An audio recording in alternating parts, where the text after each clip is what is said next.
The committee will come to order. I now recognize Mr. Lobiondo for a motion. Pursuant to Rule 1A1 of the Rules of Committee on Transportation Infrastructure, I move that the chairman be authorized to declare recess during today's hearing. Questions on the motion? All those in favor signify by saying aye. Aye. All those opposed signify by saying nay. The opinion of the chair, the ayes have it, and the motion is agreed to. Well, I want to welcome everybody to today's hearing on FAA reauthorization and reform. I want to welcome Secretary Chao. Thank you very much for being here. This is your first hearing before the committee. And I know that you have a hard stop today at 11:30 because you have a meeting down at the White House.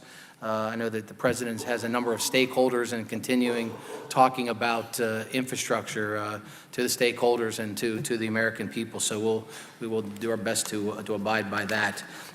Given those constraints, after consultation with the ranking member, we'll observe the following timing. Opening statement by the chairman and ranking member will be 3 minutes. Questions for the chairman and ranking member will be 5 minutes. However, I will defer on my questions till the end. And questions for members will be 4 minutes to ensure everyone gets a chance to ask questions today. We cannot be discussing a more important aspect of our nation's infrastructure this morning.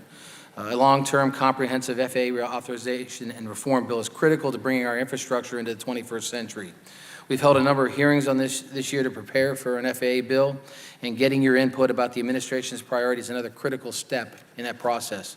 On Monday, some of my colleagues and I joined you as the President announced his support and principles for air traffic control reform. As you know, this reform is vital to the future of our aviation system. But our FAA bill will address many much-needed reforms of the agency. We need certification reform so that our manufacturers can compete on the world stage. We need to ensure we don't stymie innovative, new and emerging aviation sectors like drones and commercial space travel. We need to improve our airport infrastructure across the country. We need to ensure the safety of the system and the fair treatment of the flying public. Without bold action, America will without a doubt fall behind other nations in aviation. It's time for this committee and for Congress to act, and I look forward to working with you as we do that. I'd now like to recognize Subcommittee Chairman Larson for 3 minutes to make an opening statement. Ranking Member Larson, sorry about that. 3 minutes? For an opening. I'm confusing myself. First, thank you, Mr. Chairman. First off, I regret Mr. DeFazio is unable to attend today with a very important hearing with Secretary Chao. He's in Oregon undergoing an urgent medical procedure. I fully expect him to be back to work and on the road to recovery next week. So I just want to pass that on. And Mr. Chairman, thank you for calling this hearing today. And Secretary Chao, we welcome you to the committee for your first hearing, at least first hearing with us.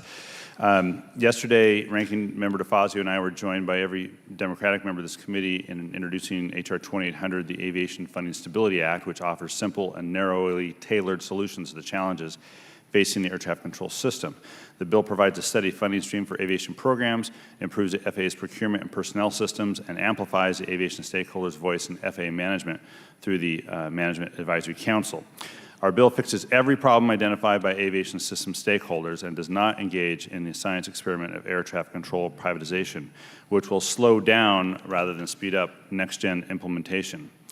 If we have a discussion about air traffic control, we cannot deny the progress the FAA has made and the motivation that this committee's oversight itself has provided.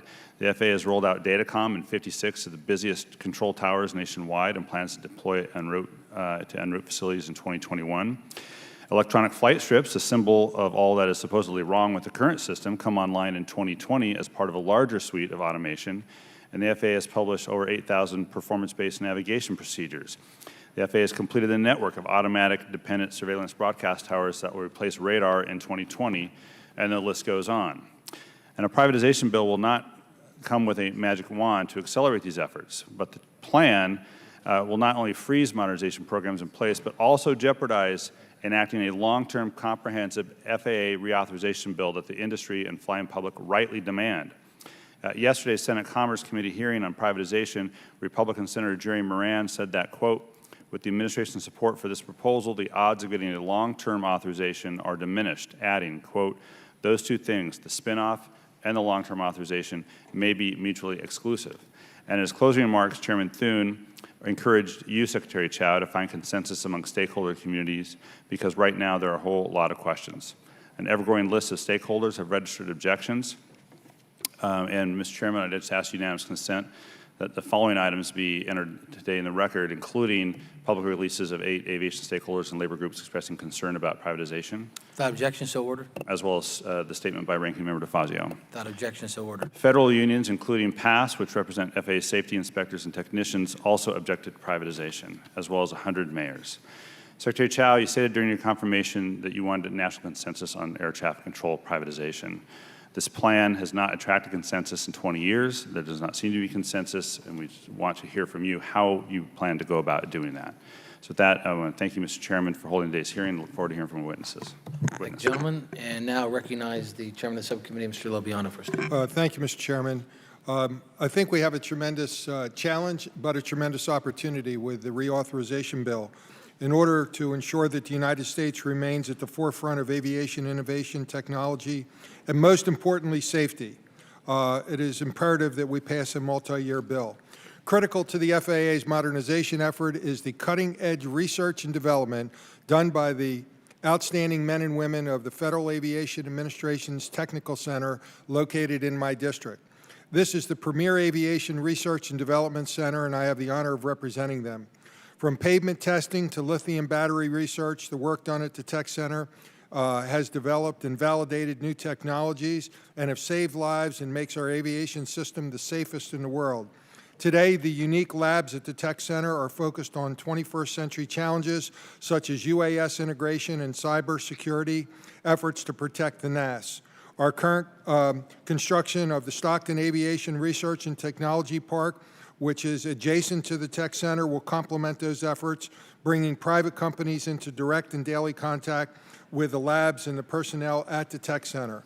I want to see their hard work better utilized and more efficiently integrated into our aviation system, but due to restrictions and decisions by FAA headquarters here in Washington, their efforts and expertise cannot and have not been fully leveraged. We hope to be able to change that. I look forward to the hearing today, and Secretary, thank you for being here. I yield back. I thank the gentleman. But now I'd like to welcome our witness, Secretary Chao. Again, your first time before the committee in this capacity. But I just want to remind all my colleagues that we have somebody here that's got a tremendous amount of experience in the transportation world. Not only has her family had a maritime shipping business and still do, she was a commissioner to the Maritime Commission and also the chair of that commission, but also Deputy Secretary of Transportation under the first Bush administration, and then Secretary of Labor under the second Bush administration. So have someone here that's well-versed on the issues and well-versed in Washington and its ways. But again, it's great to have you here today to testify. I ask unanimous consent that Secretary Chao's full statement be included in the record. Without objection, so ordered. Since your written testimony has been part of the record, we'd ask you to keep it down to 5 minutes.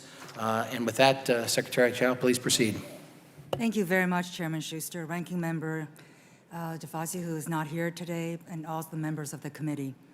Our air traffic control system is currently the best in the world, but it's under tremendous performance pressures that cry out for action. Despite spending billions of taxpayers' dollars over the past several decades, the government has not been able to implement the state-of-the-art air traffic control technology that is needed. Air traffic controllers, as mentioned, still use papered strips and 1960 technology. Congestion and delays cost more than $25 billion annually in higher fuel cost and lost productivity, not to mention degradation of our quality of life. By 2020, air passenger traffic will soar to over 1 billion annually. Air freight is expected to more than double over the next 3 decades. Drones and unmanned aircraft systems will have to be integrated into the national airspace. Without change, the current air traffic control system will be unable to keep up. So this administration has proposed to liberate the air traffic control operations and move it to a nonprofit, non-governmental, independent cooperative. The safety regulatory oversight function will remain at FAA. This would also solve a long-standing conflict of interest problem of an operating entity, the air traffic control system, regulating its own safety. More than 50 countries worldwide currently have this structure. The proposed new air traffic control structure will ensure the deployment of state-of-the-art air traffic control technology that will manage the national airspace with more precision, thereby enhancing safety. Number two, it will protect our national security. It will maintain access for all users of the airspace, especially those in rural communities, general aviation, and the military.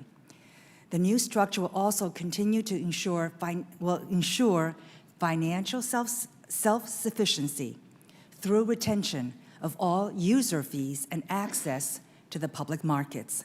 The new organization will be governed by a professional board of 13 directors nominated by all stakeholders, such as general aviation, airlines, airports, the general public, for example. No one stakeholder group will constitute a majority. The board will not be dominated by the airlines, as they will only have 2 out of the 13 seats. Currently, there is over $5 billion in the Aviation Trust Fund, which is not permitted to be spent. Under the new proposal, 100% of the surplus revenues would be reinvested back into the organization. Despite the fact that Congress allowed the FAA to adopt its own procurement rules in 2001, the system has been unable to deliver new air traffic control technology in a timely and cost-effective manner. And mindful that the key to any organization's success is its employees, the administration proposes that the new air traffic operations entity honor existing labor agreements. During the proposed 3-year transition, there will be no operational disruptions, as this proposed structure advocates a new governance and financing structure, not the physical movement of people nor equipment. We look forward to working with you, Mr. Chairman, the committee, and all stakeholders on these proposed reforms, because I know that we all want to ensure that the United States remains the world's leader in aviation, an industry that we pioneered. Thank you very much again. Again, thank you, Secretary Chao. And again, I'm going to, because of the time constraints, again, we're going to go to the subcommittee chair and the ranking member for 5 minutes of questions. Everybody else will have 4 minutes, and I'm going to hold my questions till the end. So with that, I recognize the subcommittee chair, Mr. Lobiano, for 5 minutes. Thank you, Mr. Chairman. Madam Secretary, can you explain how the research and development work at the Technical Center has helped to make our aviation system the safest in the world? You have given a wonderful introduction and description of what the center does, and I look forward actually to visiting it myself on August 4th. Okay. Well, we'll be able to fill you in with a lot more. I think, as you're aware, cybersecurity is an important issue for this committee, and I'm assuming you're fully supportive of the efforts of the FAA Technical Center with cybersecurity and the advances they're making? Cybersecurity is very important, yes. Sure. The Tech Center employees are playing a key role in the safe integration of unmanned aircraft systems, both through their work at the Tech Center and through the test range that's there. Do you see us to continue to play a role in how the unmanned aircraft system will be integrated? The Tech Center, you may have been briefed on this, is taking the data from all 6 national test sites for the integration of unmanned aerial systems, and would like to try to make sure that this will be a priority as we move forward for this integration. Drones and unmanned aircraft will be a part of the airspace in the future, and which is why the administration is making this proposal. And certainly the center is very important in crafting the future of aviation. Okay. Thank you. I yield back, Mr. Chairman. Thank you, gentlemen. Madam Secretary, could you pull that microphone a little closer to you? Yes. I think the whole Better? thing moves. The whole box moves forward if you, yeah. There you go. Thank you. Thank you. With that, I recognize Mr. Larson for 5 minutes. Thank you, Mr. Chairman. Secretary Chao, thanks for being here. I think this is the most exciting hearing of the day on Capitol Hill, by the way, so I just, for the record. You can tell by all the cameras here. That's right, all the attention. So as you're probably aware, last year we had broad bipartisan agreement on about 80–90% of the FAA reauthorization bill, and it got hung up on the debate we're having today on this issue. We're here a year later, much has changed. So I wanted to get your view on whether or not the department was, how the department sees the future. Are you willing to support another extension if we can't get a whole bill done, or, as I hope, we've got certification reform nearly done. We've got UAS integration of the airspace nearly done. There are other issues that are really that close to getting done, and we can move on with a more complete bill while this issue that we don't have consensus on is set aside. Have the administration thought through how to approach that yet? Obviously, we would prefer that this very important initiative of the liberation of the air traffic control be considered and successfully passed. But as we have always said in the past, we want to work with the committee and the Congress. So let's work on the issues and see how far we get.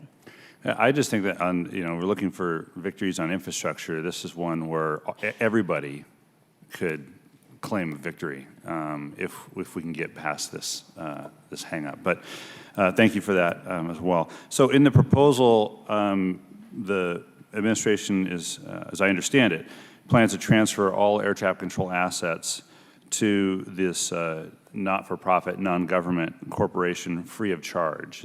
Do I read that right in the principles? Well, the American flying public has already paid for the users, has already paid for the use of the system. So to make them pay twice doesn't seem very fair. Right. All of these details, again, with details, and look forward to talking further with the Congress. This is an imperfect analogy, but if I bought a house and I paid off my mortgage, so including the real property, as you say, that it makes no sense at all. You can say it makes sense, but I look forward to the complete analysis of that from your perspective. There's already an aviation trust fund, which is not being used right now. Yeah, I understand all that. That's all not the different point. purposes. I'm talking about the capital assets. Yeah, I I'm talking think about the assets of the system. the capitalization of this new entity needs to be paid attention to. And again, we are open to discussing that with But if it's a not-for-profit, non-government, why the U.S. taxpayer Well, shouldn't? Sorry, the U.S. taxpayer, in my view, shouldn't be paying that not-for-profit, non-government corporation to capitalize it. They should be paying to capitalize it. Or it should capitalizing be. it can come from different aspects of what is already there. So that is part of the delicate task of making the separation, which does require great care and deliberation. And we're very much aware of that. Great. So I understand on NextGen as well, you and I perhaps have a different view, or maybe we're saying it from different perspectives on this. Yes, NextGen implementation hasn't been solid. Let's being nice about it. It's been fits and starts, but it is occurring. I've outlined some of the implementation that's occurred. And in fact, the Joint Planning Office in 2007 estimated that not only would NextGen infrastructure costs for the federal government range from 15 to 22 billion through 2025, but the aviation industry would range 14 to 20 billion. And today, where the cost investment has occurred, that's about where the numbers are going to be. So there's one, and envisioning that it would take that long, and so that's not today, it's later, and the cost estimates are about where we estimated them back in 2007. So I'll close there, and I'm sorry. At all against the FAA. They're trying very, very hard, but the accelerated pace of technological change is such that something has to be done. Thank you. Thank you, Madam Chairman. I now recognize Mr. Duncan for 4 minutes of questions.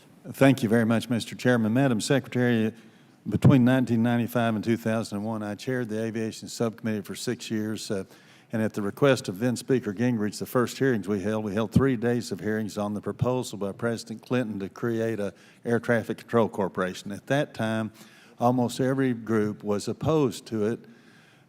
Now, almost every group, stakeholder group, seems to be supporting your proposal, except we still hear concerns from general aviation, and we all support general aviation. Would you discuss their concerns? And secondly, I read one of the reports about your hearing in front of the Senate yesterday, and they said the story I read said you received an icy reception. Would you tell us what was the main concern or concerns of the Senate now that you've had 24 hours to think about it, and how you, anything you might want to add or how you would respond to those concerns raised in the hearing yesterday? We understand the concerns of the general aviation community. We need to talk to them more. They're concerned about access, that they will somehow be disadvantaged in a system that would be dominated by big airliners, legacy airliners. We will work with them. We will continue to work with them to assuage their fears and concerns. General aviation doesn't consist of just mom and pop small aircrafts. It also includes corporate aircrafts. So I think that distinction needs to be understood. They're concerned about user fees and access. And if you take a look at Canada, which has moved their air traffic system into a separate entity, the user fees have actually decreased by more than 45% if you adjust it for inflation.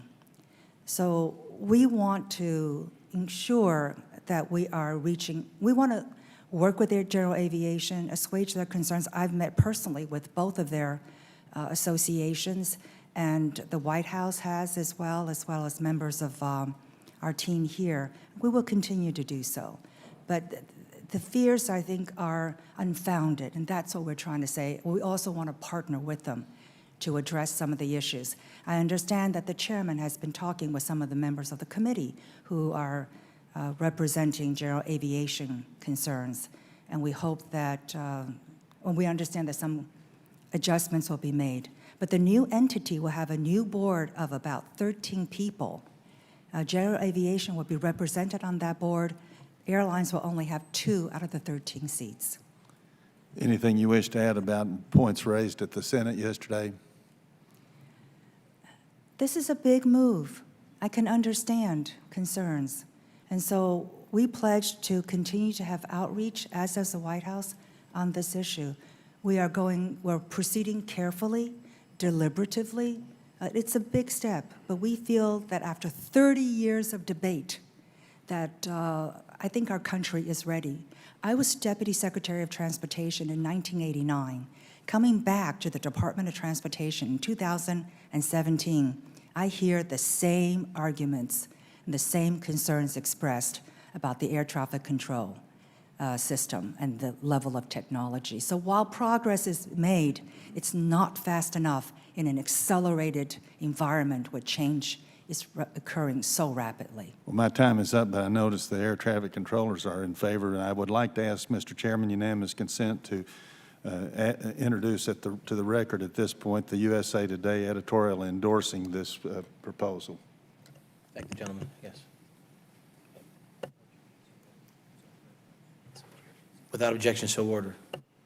Ms. Norton's recognized for 4 minutes for questions. Thank you, Mr. Chairman, and thank you, Secretary Chao, for coming this morning. I'd like to pursue your response that the assets have already been paid for. It is not uncommon to separate controllers from safety regulators. In fact, 21 nations have done that. We know who they are, Canada and the United Kingdom, but only 2 have privatized. Both Canada and the United Kingdom, both of those governments were compensated. Why shouldn't the government of the United States be similarly compensated for these taxpayer assets? I think your question, I'm a bit confused by your question. We are liberating the air traffic control system, which, as mentioned, the air traffic controllers themselves are in support of, from the safety aspect, so that the safety aspect remains with FAA. But to your question about payment to the taxpayers. Yeah, the capitalization. I agree that the capitalization of this new entity needs to be addressed. So the taxpayers may indeed need compensation, as they have gotten in every other. Those who wrote this bill, that its constitutionality. Towers play a critical role at smaller commercial service airports and general aviation, and reliever airports in major metropolitan areas. But it's also important to note that 47% of all military operations at civilian airports occur at contract tower airports as well. Given the importance of the program to Are a very important topic to many rural communities. So for people who are interested in protecting the contract towers, they should really be looking at another way to help ensure the stability of the funding. Because whenever the FAA budget is under pressure, what happens is that the contract towers get cut. And we have seen that with sequestration. There were over 240 contract towers that were threatened to be cut. So the current proposal actually helps to ensure the stability of the funding, number one. And number two, in the future, remote towers may actually be a more widely occurring phenomenon. And so I know that in Virginia and in Colorado, experiments are proceeding with remote towers, and they may hold the promise of future ways of having air traffic controllers. I don't think that is a satisfactory answer to some in the rural communities, and that's a ways off in the future, but that's another development that's occurring. Thank you. As chairman of the subcommittee with jurisdiction over emergency management, I'm committed to ensuring our first responders have the tools that they need to save lives and protect property.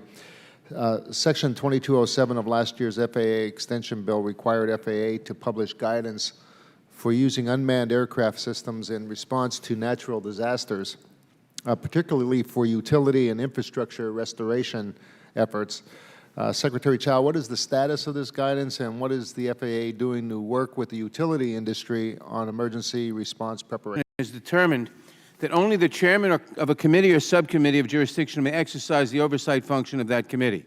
Further, the opinion instructs that an agency should not consider an oversight request even from the ranking member of the committee or subcommittee with jurisdiction as an inquiry requiring a response. In other words, the administration will only respond to requests from Republicans and not from Democrats. As Secretary, will you assure us that the Transportation Department and modal administrations such as the FAA, FHWA, and so forth will respond substantively and timely to oversight inquiries from the Democratic members of this committee? Number one, I always want to work across the aisle. That's always been my history. But number two, in the past administration, this practice was kept as well. And it's I'm not interested in the past administration. Will you assure us that your department will respond I will do substantively everything and I timely can, to but it's oversight up to the White requests? House on what they want to do with it. Excuse me? I will do everything I can, but it's up to the White House and this administration. I am not in charge of that policy. Have you received instructions from the White House or anyone else to limit responses from the Again, as I've department? mentioned, this is always the case. It's always been the case in past administrations. This is nothing No, it new. has not. I'm not talking about the legal requirement. It's been the policy to respond to majority and minority members of Congress. Have you received instructions not to respond to inquiries from Democratic I members? have not personally, no. Has your department received such instructions? I will find out for you. Thank you. I understand, because obviously such instructions, whatever the legal basis, which I'm not talking about, would be obnoxious in the extreme and a violation of all the traditions of this country from 1789. I understand, it's not a question. I understand that the President's budget proposal does not include funds for replacement of the New York Terminal Radar Approach Control Facility. As you know, this facility is 36 years old. Is the administration content to let the facility sit in need of replacement for the 7 years it could take to transition to a new air traffic control provider? Well, I think given the questions about the real estate, I think it's probably prudent to let things set for a while until these decisions are made. So in other words, we should let that sit for another 7 years. I don't know whether it's going to take 7 years. The transition period proposed is 3. Okay. Now, if this privatization proposal were to go through, whom would my constituents call when the private ATC corporation institutes a new flight route that exposes them, in their opinion, to undue noise? Who would they They call would with call it? the FAA. That responsibility remains with the FAA. Noise, safety, environmental protection issues. Okay, That would all be thank you. with the FAA. And finally, because if the air traffic organization is transferred to a private corporation and the remaining critical safety functions of the FAA would be paid for by the general fund and therefore still be subject to the whims of Congress, annual appropriation, sequestration, and shutdowns, why does ensuring the safety of the flying public come second to the efforts to privatize our nation's air traffic control system? One of the reasons for that privatization is that those functions would not be subject to annual appropriation, sequestration, and shutdowns, but safety still would be. So why is safety second? In more than 60 different countries, safety and operations of the air traffic controllers are separate. Safety is an oversight issue. The way that the air traffic control actually runs the system in a safe way is paramount. But the safety is number but the one. safety functions would still be subject to the problems that you say we have to get the air Gentlemen's control Well, time away Congress from. has to do expired. something about it Gentlemen's then. time has expired. Look, we got to keep on a pretty tight time schedule here, so with that, I recognize Mr. Gibbs for 4 minutes.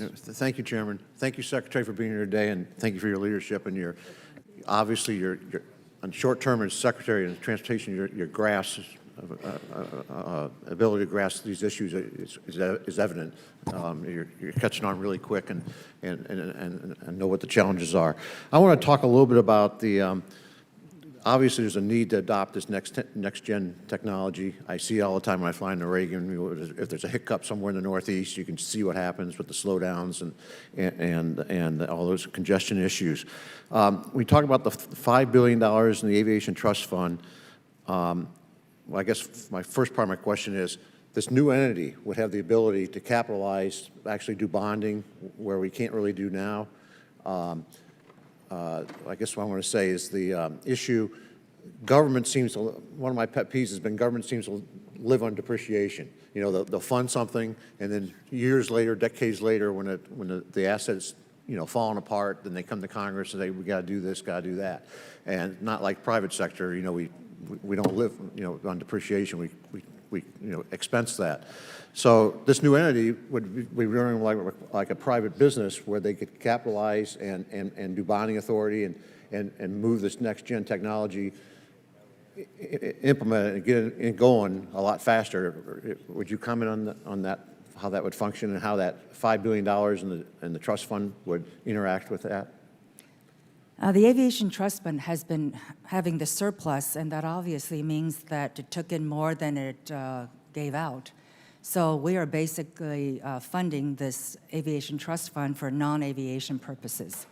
What's very important is that the new entity would be able to access the financial markets on their own.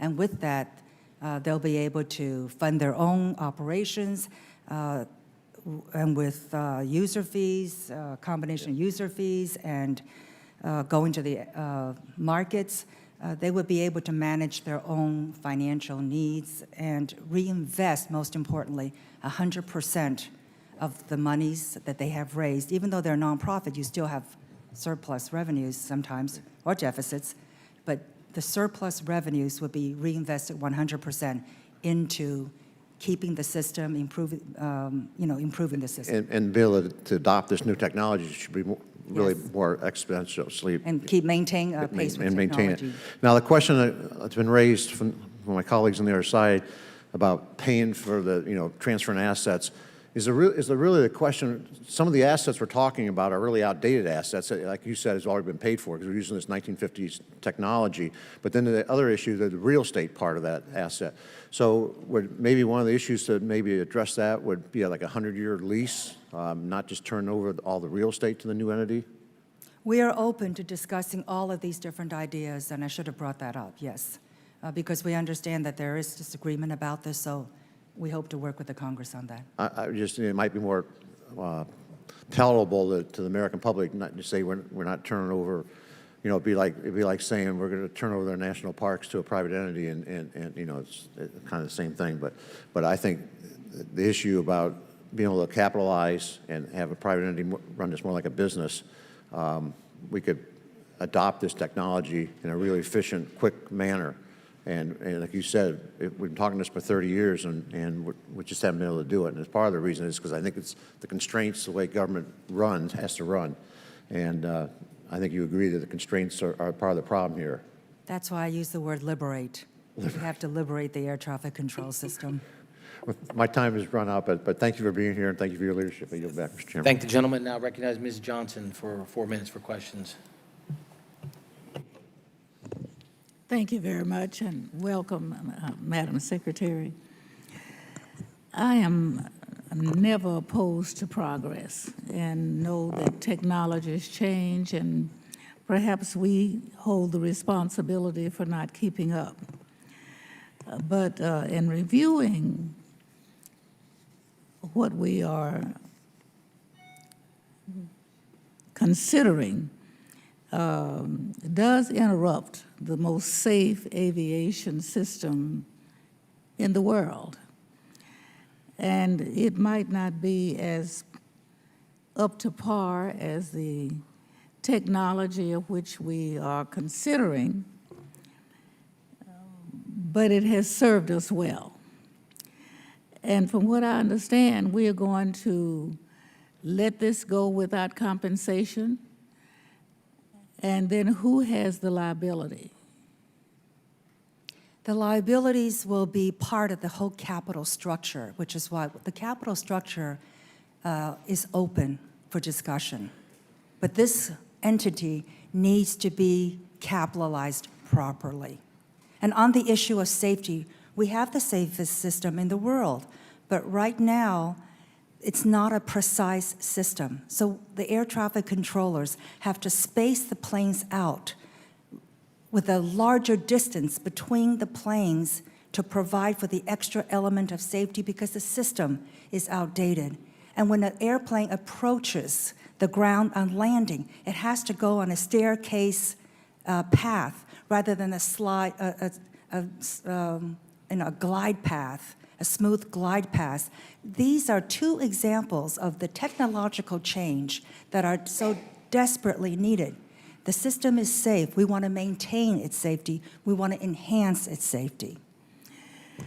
What do you think that most of the concern, suspicion, and lack of confidence might be that general aviation, because our system is more than twice the size of the systems that have been privatized in the world. In Texas alone, we have 2,000 airports. That's more than the entire country of Canada. In my area of North Texas, we have an airport for practically every little municipality. They're very concerned that the little airports won't be included. Now, even though our technology might be outdated, it's working. And I know we have to plan for the future, but would it be cheaper for us to do this than to give it away to a private corporation? We have spent so many billions and billions of dollars already over the last 2 years. Are they going to spend the same amount of billions? I hope not. That's what we've got to put it. We have to find some other solution. The system is working. How many It billions is a are they safe going to system, pay but us we for need what to we enhance have? it. Sorry? How many billions will they pay us for what we have in place? As I mentioned, the capitalization needs to be discussed. But right now I'm not criticizing FAA, and I do not want to criticize them. Everyone's trying their best. But this system is under tremendous performance pressures. And we are concerned about rural America as well. So we have said that we want to work with general aviation and other members who have rural communities. We're concerned about that too. We do not want to cut off access. How much time will it be to convert this to another system if we're under such crisis now? We have a transition, the proposed transition period is 3 years. And if it's not enough, then the administration's bill, which will be coming out, will have appeal to either currently it's the president for extension of the transition period. But the transition period should not be disrupted. There's no physical movement. It's just a change in the governance and the financing structure. to allow the organization to go out and access the public markets, for example. But there's no, so from one day to the next, in terms of transition, when it finally occurs, there should be no disruptions. I think my time's Thanks, expired. General. Thank you. Mr. Webster is recognized for 4 minutes. Thank you, Mr. Chairman. Thank you, Secretary, for being here today. I'm from the Central Florida area. We depend on people coming to the Central Florida area for part of our biggest asset is our tourism industry. And I would suspect that most people in this room have come to our airport in a higher number than any other airport in the world, just in this room. And so we need to move people. It helps us. And so what I would ask is, we have a beautiful airport, Orlando International Airport, and there it's controlled by a board called an authority. Nothing that you're proposing would do anything to degrade anything that the Orlando International Airport Authority is doing now. Is that true? That is true. And they would lose none of the control that they have over their own airport and the facilities there at all with this privatization slash not-for-profit. Is that correct? That is correct. And the one thing I would ask, there's going to be a third terminal, and I know you have friends there in the Orlando area. We have mutual friends there, and in that particular area, there's going to be a third terminal, which will expand us to about 33% more capacity. And in your opinion, if we change direction, if we get a grasp on the new technology, if we implement that technology, wouldn't it be much more advantageous for the airport that most people go to?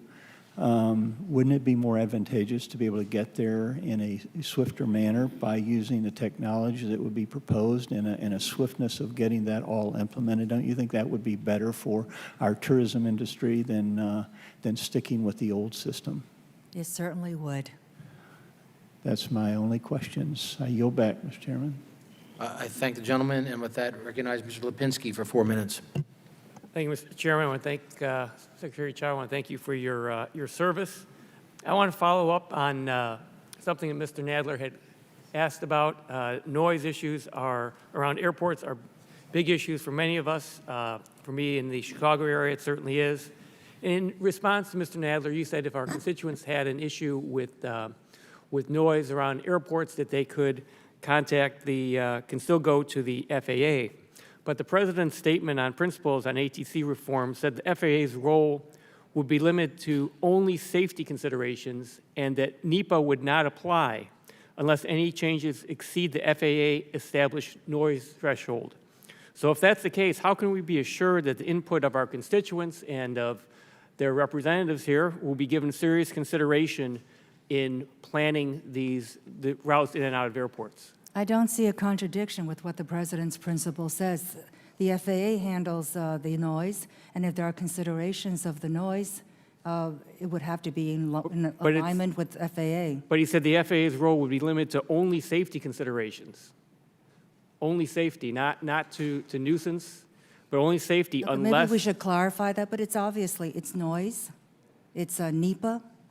And it said NEPA would not apply unless... NEPA would not apply to the new entity, but it would, I have to say that carefully because I don't want to say it's totally not applicable, but it would not be, there's a certain way of, I'm not saying that very well. Will the FAA be able to tell this new entity to change the routes?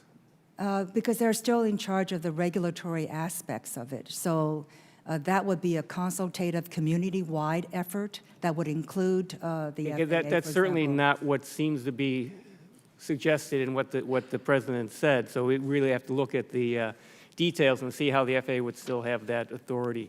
One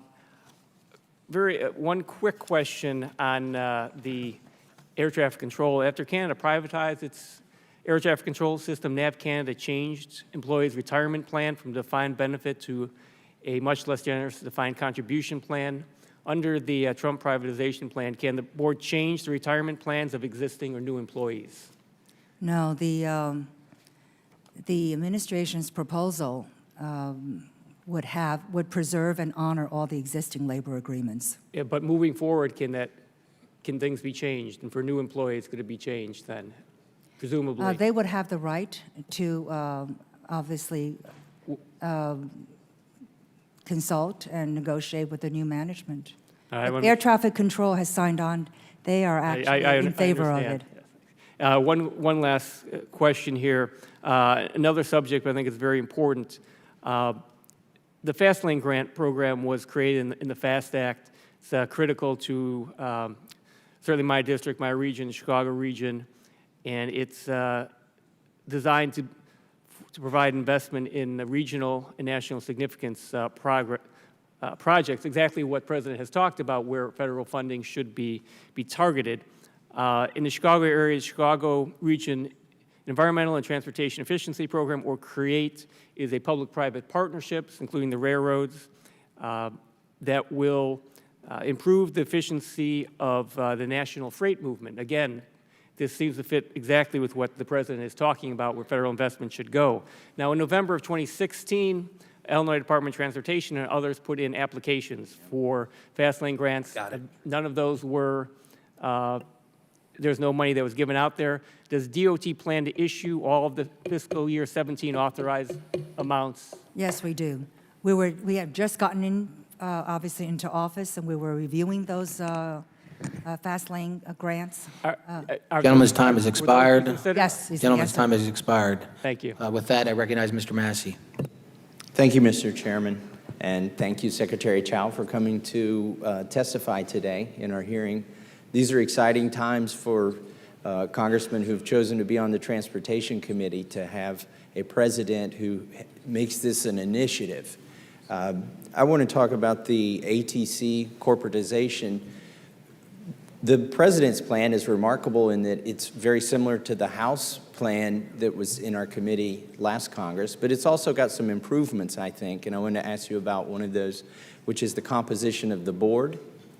And I believe that our plan did not have airports represented on the board, but the president's plan does. And I just want to see if that's the intention, if that's in fact the intention, and is that something the president supports, to have airports represented on the board? We want to have all stakeholders on the board. So we have included airports, general aviation, members of the public, in a 13-member board.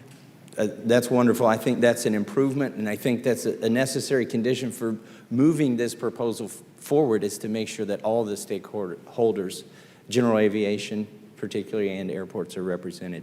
I want to commend the president for looking for ways, creative ways, to finance infrastructure improvements, and particularly with the ATC corporatization, using user fees and providing for more local control and control of the users of the facility.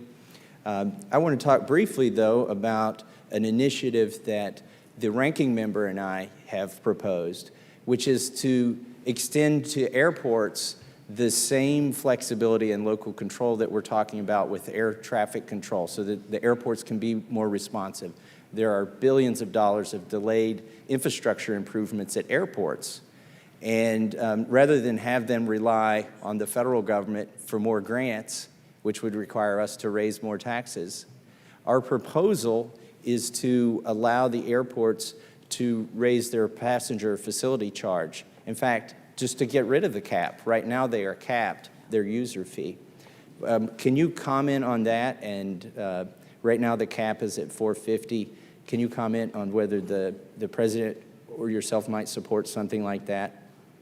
That is a very interesting proposal, and I'm sorry that I was not totally briefed on this before I came, but I will certainly be very willing to take a look. Okay, thank you very much. We think that this is a bipartisan proposal, by the way, and we think that it would enable billions of dollars of investment in airports locally without requiring the federal mother may I, coming to the government hat in hand, the airports, and asking for the money.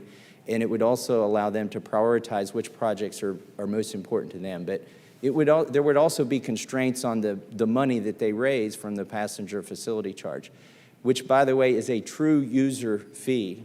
The money would not come to the federal government and be reallocated. It wouldn't even go to a state government to be reallocated. It would be used directly, and there would be constraints on it so that they can't build an amusement park at the airport. They have to build legitimate infrastructure improvements that would benefit the user. So I would just ask that the President and yourself consider this proposal.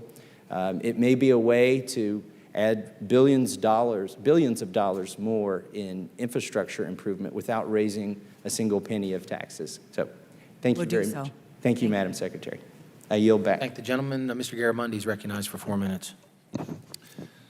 Madam Secretary, thank you so very much for your testimony and for being here. There's 2 sets of questions. One dealing with the Board of Directors. You mentioned 13. Could you expand on who is on the Board of Directors and how they are selected? I will do that. It actually tries to be very fair, and I don't have that with me, do you? Basically, it's 13. Each of the stakeholder groups will be able to nominate a certain number of people, like General Aviation, they'll nominate 2. Airlines will nominate 2. And then it comes to the Secretary of Transportation, and she appoints some, and then she accepts the nominations of the the stakeholder groups with who they recommended. Obviously, we're rather interested in that because Yes, that of is course. the power structure, and I take it at the moment that that is not yet defined in a specific proposal. The initial board is, and I'm remiss in not being able to specifically mention that, and I'll ask my staff to give it to me right now. And then that will be, but basically the principle, thank you. Okay. It says here, the initial board, the board will represent stakeholders, so we want the stakeholders to be. We would like to know who the stakeholders are. Oh, okay. It'd be the major airlines, unions, 2 of the largest aviation groups, AOPA, NBAA, 2 of the largest airport trade groups, ACINA and AAAE. And then 2 members will be selected from the airlines list, 2 members from the unions list, 1 member from the general aviation list, 1 from the airports list, 2 will be selected by the Secretary of So Transportation. ultimately, the Secretary of Transportation will have the responsibility and the authority to select the individual members from a list presented by by those stakeholder groups. So the Yes. power resides with you I can only. and your successor. Well, whoever the Secretary of Transportation is would select, this is the initial, so I would select out of the nominees that are presented to me. I understand. I can't go out to like other people or whatever. Well, we know this game, and we understand how that works. My second set of questions deal with the issue of the $5 billion that would be transferred immediately to the new organization. Is that correct? That's the Aviation That has Trust not Fund? yet been decided. I thought in your testimony you said there's $5 billion that would be available to the new organization. That's the Aviation. No, I'm just saying the $5 billion up to now, the funds, which is over $5 billion in the Aviation Trust Fund, is not used by FAA at this point. So it's like you have this huge fund. People paid more into it than you We understand spend that, out. So But what are you proposing to do with that money? Are you that proposing to again is the transfer it- capitalization. So we want to discuss with Congress on how to deal with that. I'm sorry, please, I didn't understand that. This is part of the capitalization of the new entity. So that money So would no be- decision has been made on that. Let's put It it seems that to be a rather important issue. You've mentioned capitalization a couple of times. You've also mentioned that the organization would have the opportunity to go to the private money market, to Yes. borrow money, and to do that.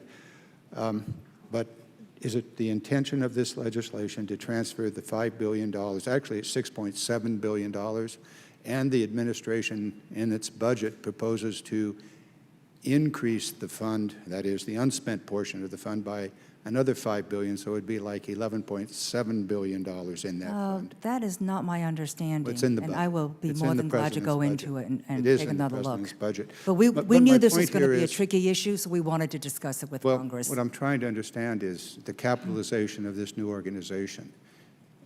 In your testimony, you indicated that it is $5 billion available for capitalization. Presumably, that means that money has been transferred to the new organization. No, I just said that that is money that's available that's not being tapped by the airlines, nor the by the airline airspace system, by the air traffic control system. Gentleman's time has expired. Thank you.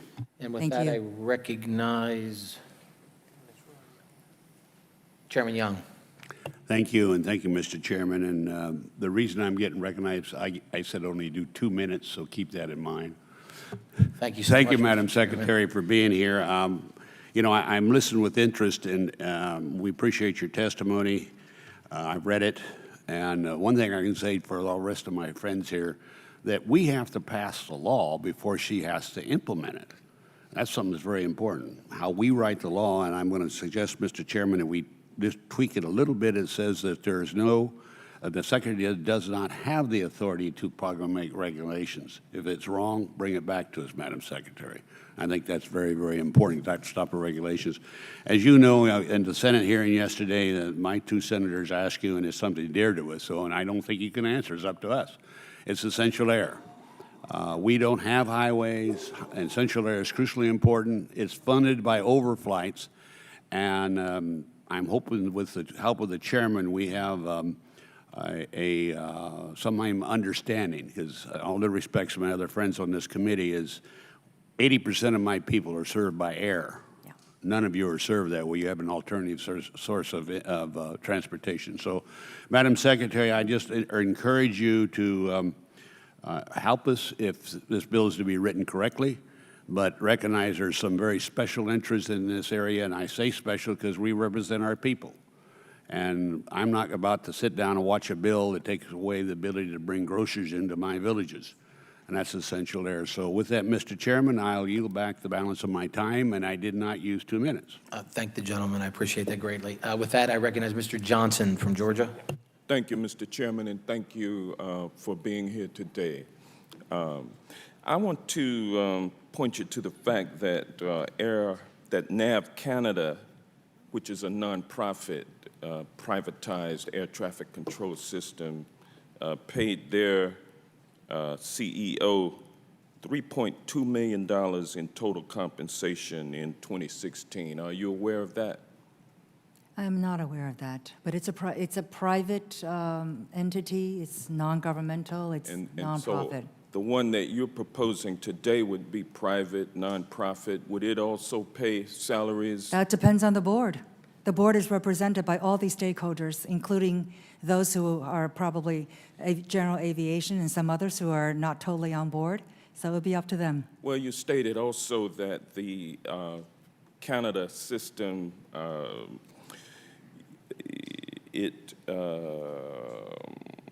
let's see, the user fees decreased after privatization in Canada. Is that correct?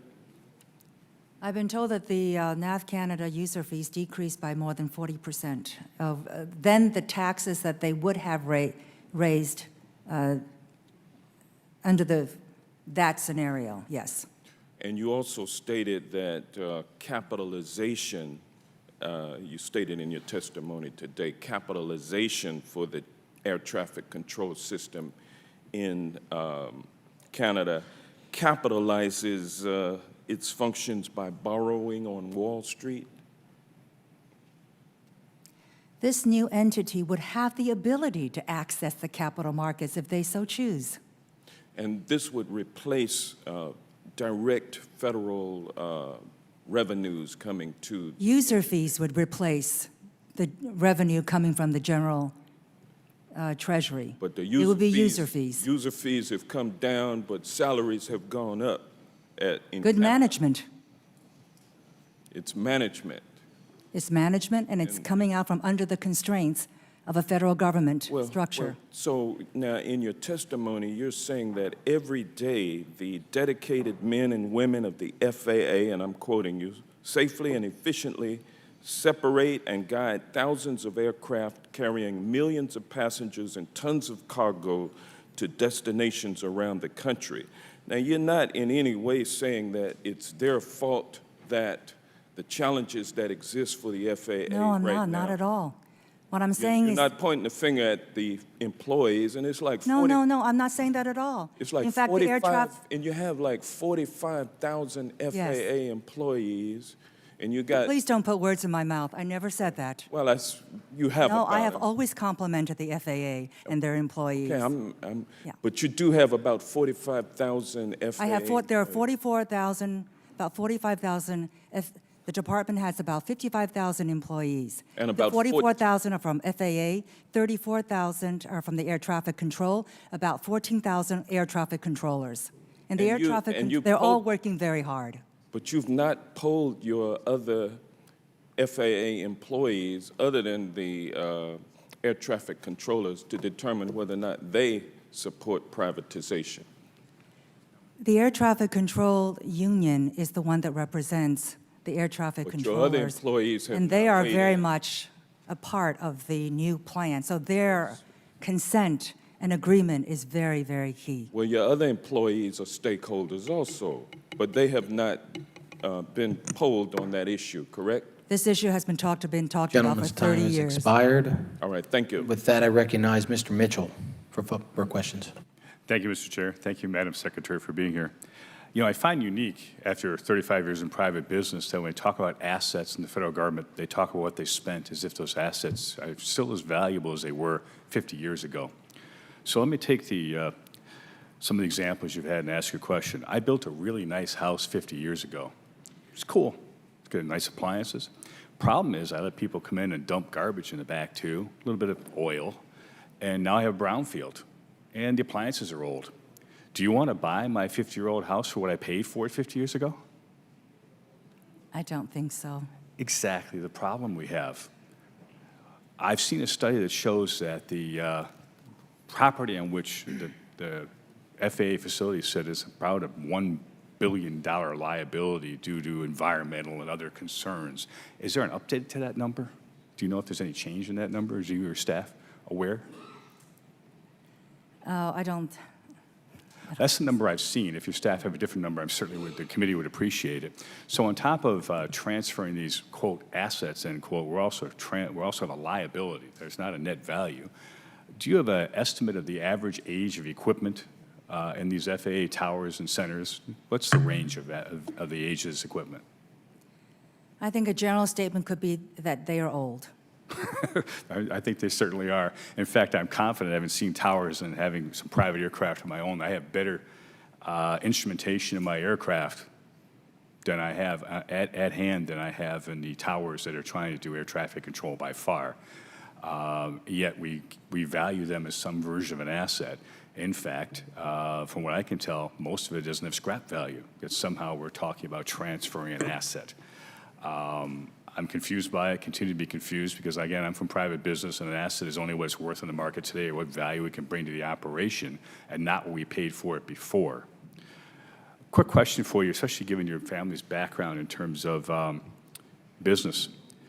Best estimate we heard at the previous hearing that to get NextGen hopefully in place, I do stress the hopefully, it would be $30 billion more in about 10 years.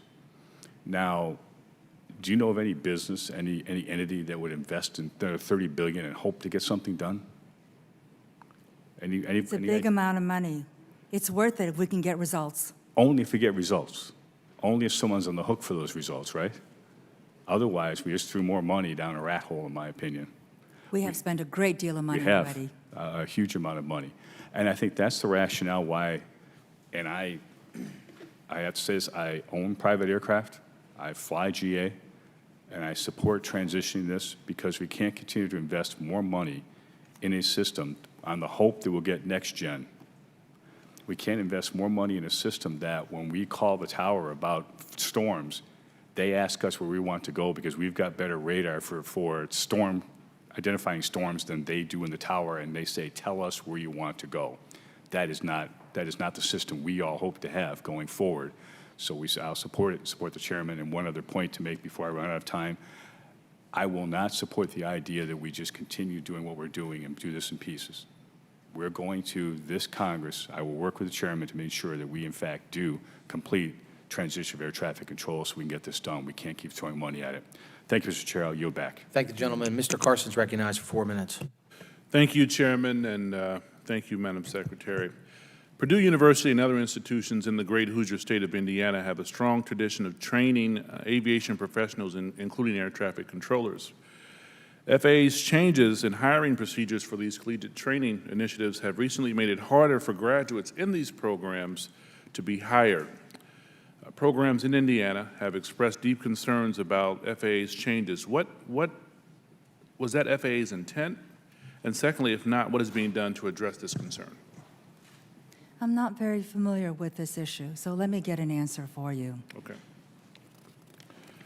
Secondly, I'd like to hear your views on the addition of physical barricades outside the cockpit door. I was proud to join Representative Fitzpatrick in reintroducing H.R. 911, the Saraceni Aviation Safety Act of 2017 last month, to add a secondary cockpit barrier to all U.S. passenger carriers manufactured going forward. Now, I recently met with Ellen Saraceni, who was the widow of 9/11 pilot Victor Saraceni, and we discussed the continuing need for this legislation. Other than pointing out the importance of this, how much has changed since your tenure as Secretary, and what do you think about this secondary barrier? Is it a hindrance? Is it a value added? What are your thoughts? Thank you for bringing it to my attention. I've only been in office 3 months, so I would be more than glad to take a look at this issue. Thank you. I yield back, Mr. Chairman. I thank the gentleman, and with that, Mr. Sanford is recognized for 4 minutes. Thank you, Chairman. Madam Secretary, I'm back over this way on your left. Sorry. It's good to see you. How are you? I want to follow up actually on a comment that you made very briefly with Senator Cory Gardner in the FAA reauthorization hearing that they held on the Senate side. He asked you about supersonic aviation, and your reply was you were open to it as long as it was quiet. And I concur, but I think there's probably a need for a little bit of zeroing in on what quiet means, and I would offer this humbly in that I think that there's the possibility of a technological revolution given the way that technology has changed on this front. I think it's imperative that the FAA really look at ways to foster and build this business. Right now there's a prohibition in terms of travel over the continental U.S., and yet the technology has changed from where it was in the 50s, 60s, 70s, 80s, such that you could actually have a much quieter sound envelope and allow for supersonic travel over the continental U.S. That would open up a whole range of different pairings, whether it's from Denver or Houston or Dallas or Chicago, and travel to places around the globe, and real change on that front. If you look at what Gulfstream's looking at, if you look at what Aviation's looking at, if you look at what, a variety of different new vendors are coming into the marketplace exploring on this front, you know, you're looking at having the transit time to whether it's South Africa or Australia or the Far East or any place around the globe that would be, again, revolutionary in the way that it might change. And so my simple question to you is, right now they could basically develop stage 4 sound levels. The new sound levels take us to stage 5, and yet we have operating aircraft at stage 3 levels, the 747, the 777, even the Dreamliner made in my home district back in South Carolina is at a stage 4 level, the Dreamliner.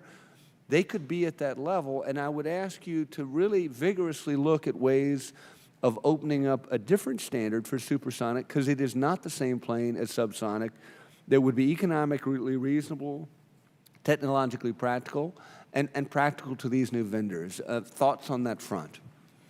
I know that the FAA is working with NASA and ICAO on these new standards, and they're doing testing. It's going to take a long time. I think it was 2025.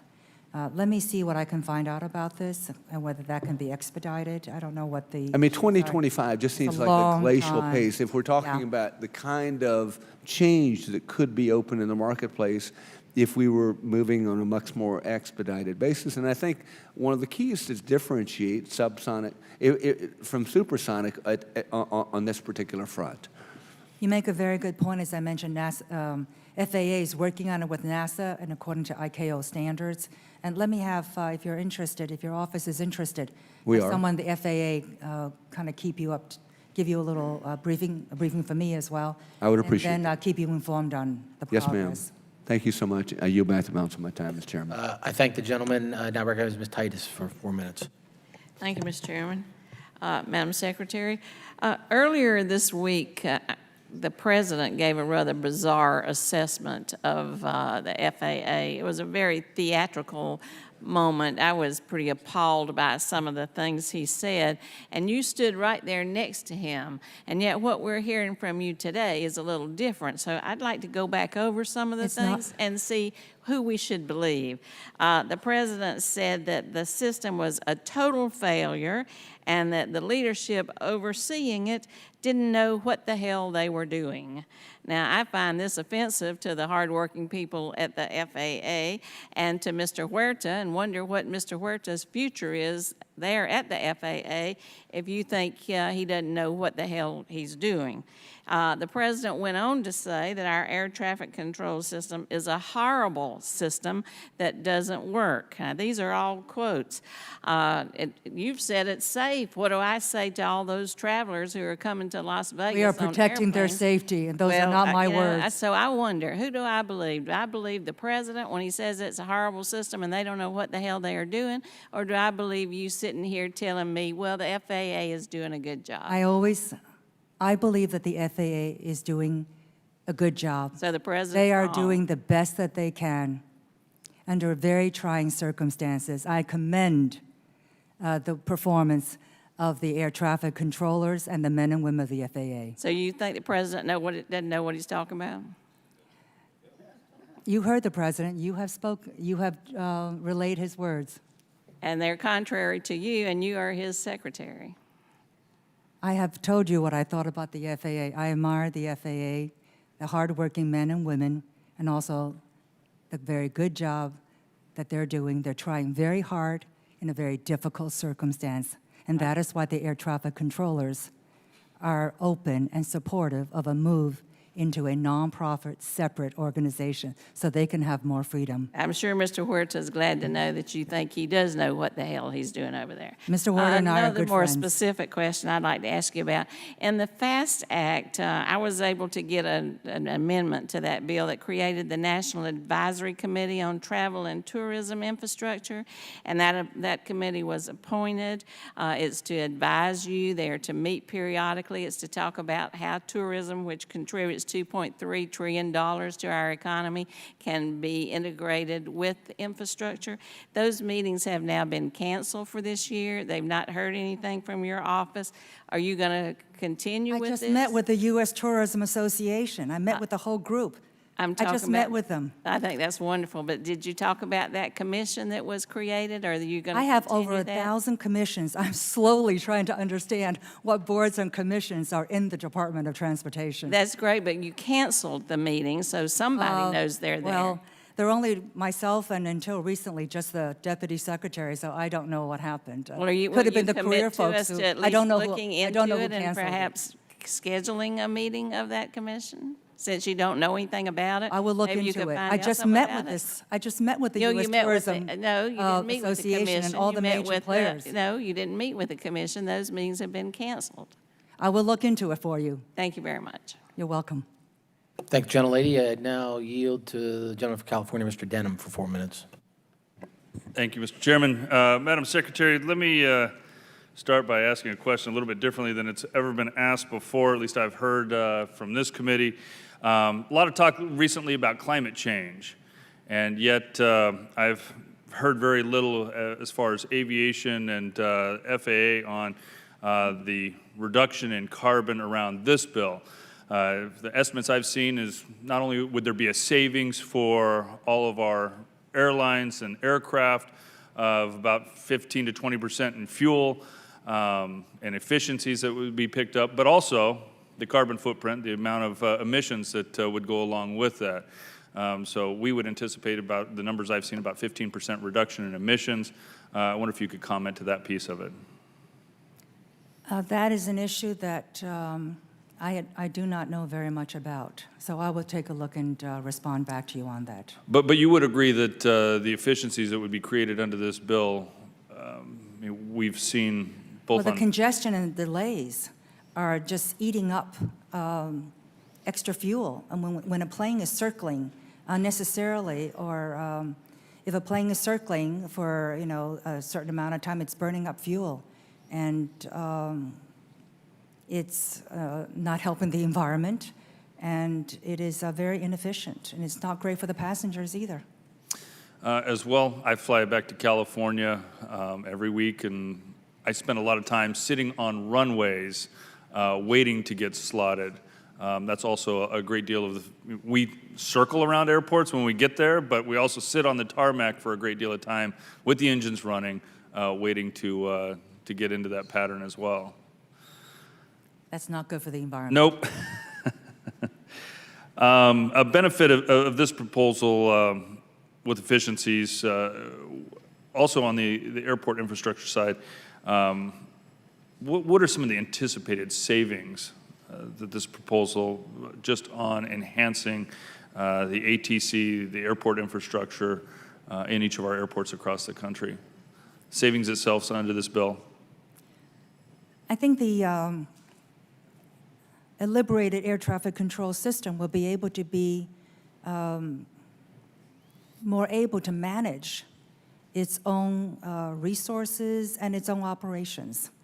And it will not be subjected to the constraints and the bureaucratic processes that occur on so many fronts with being part of FAA and being part of the government at this point. Thank you. Mr. Chairman, I yield back. Thank the gentleman. Now recognize Ms. Estes for 4 minutes. Thank you, Mr. Chairman. Madam Secretary, the FAA is well into implementation of NextGen.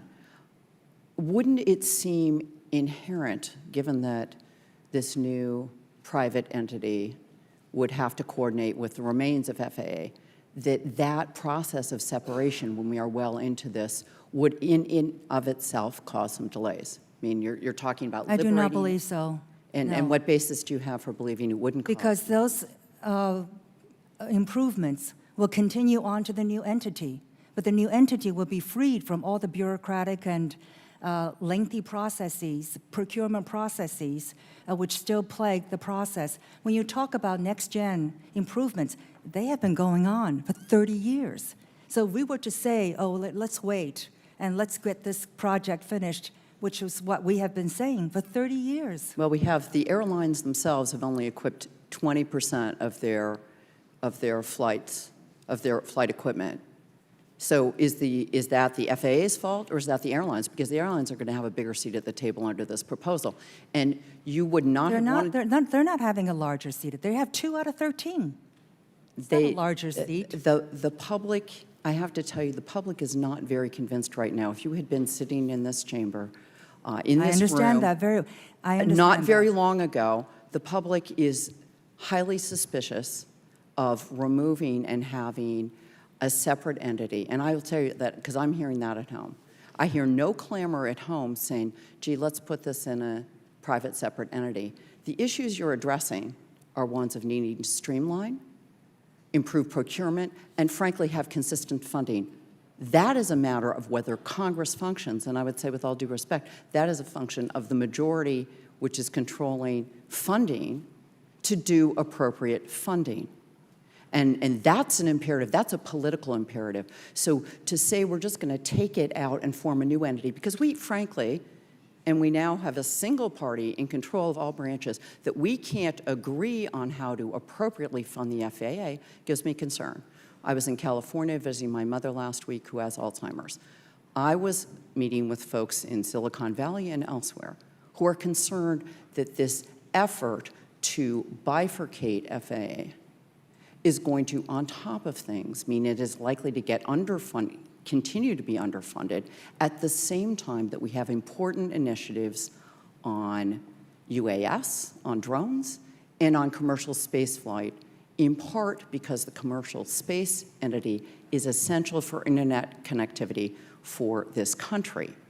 Now, my concern is now we're looking to further undermine support for appropriate funding for FAA. So I am curious as to how we make this case that there's going to be political pressure and commitment by this administration to appropriately fund the FAA for these additional new initiatives, while at the same time ensuring safety, when in fact, now we're talking about pulling it apart with, as my colleagues have already noted, massive assets. They may be aged, but they're still massive assets that were funded by the taxpayers. People may not understand about the people complain all the time, passengers complain all the time about congestions and delays. That is something that people understand. This piecemeal effort to streamline, as you mentioned, to make things better, it is highly questionable as to whether it will succeed or not when the entity that is in question still remains under the constraints of the federal government and all of its rules. Gentlelady's time has expired. Mr. Davis is recognized. Thank you, Mr. Chairman. Secretary Chao, thanks for joining us today. I look forward to working with you on this committee for many years to come. I know we're limited in our time today, so I'll get right to our questions after I commend you for recognizing in this debate over air traffic control that the status quo is unacceptable. So thank you for recognizing that. Thank you for your comments today. We really look forward to working with you. My colleague, Chairman Barletta, mentioned the contract tower program. So I have contract towers that operate at 2 of my airports in Central Illinois, the Decatur Airport, and also the Central Illinois Regional Airport. You agreed earlier with Chairman Barletta that the contract tower program's working, correct? Yes. Yeah, thank you. Related to that, I've been asked questions about how the contract tower airports would be impacted by the ATC reform proposal. And can you explain to the committee how this proposal would impact the contract tower program? The contract towers are always the first to be cut back when there are budgetary pressures. So in fact, if there's steady funding, the contract towers would be better preserved and they would be more secure. More secure. And you know what? We saw that during the shutdown in my district when the FAA threatened to close the 2 contract towers that are there. So, but under the AIR Act, existing contracts under the program would transfer to that new entity. And if the board sought to close an existing tower, wouldn't they have to come to you as a Secretary of Transportation to get approval to do so? Yes, they would. Okay. And would you agree with me that this would actually be a better position to be in rather than what we saw with the 2013 government shutdown and their effect on communities like those that are served by contract towers in my district? I would think so. All right. Thank you. I yield back. I thank the gentleman. With that, I recognize Ms. Bustos. Thank you, Mr. Chairman, and thank you, Secretary Chao, for being here today. I really appreciated in your opening statements when you're talking about the airspace, and your quote was that you want to protect it, quote, especially those in the rural communities. My congressional district is in Central Illinois and Northwestern Illinois, mostly rural and non-urban. And what I wanted to ask you, I've heard concerns that the administration's proposal will limit the access of our small towns and general aviation users currently that they have in our air traffic control system, especially because general aviation access to airports has significantly decreased in privatized systems in other parts of the world. So what specific measures are included in your proposal to guarantee that these users would get continued open access to our national airspace system? Well, it can't be any worse than it is now. Whenever there's a budgetary concern, the rural areas are always the first to get cut. The towers are always the first to be eliminated. We've seen that with sequestration. We've seen that with other budgetary, periods.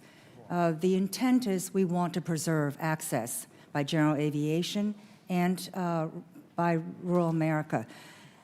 We understand that's going to be difficult, which is why we put that out there and we said we want to work with you. How do we make that happen? If you are open to ideas that we have, we're very, very if you're open and have ideas, we're very open to talking about that because rural America is important.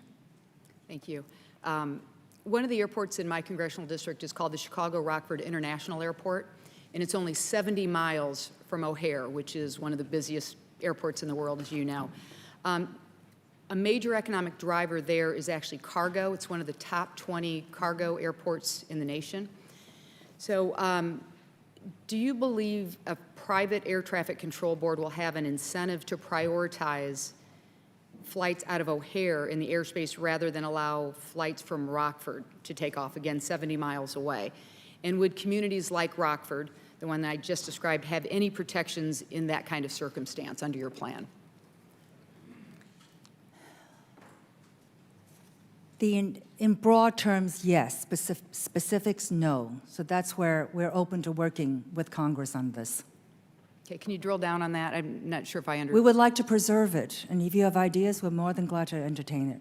Okay, and are there any ideas that currently you have or the folks? Well, on I your think team some have? kind of essential air service probably will have to be maintained. But again, I can't make a commitment about that at this point because I don't have permission to say that.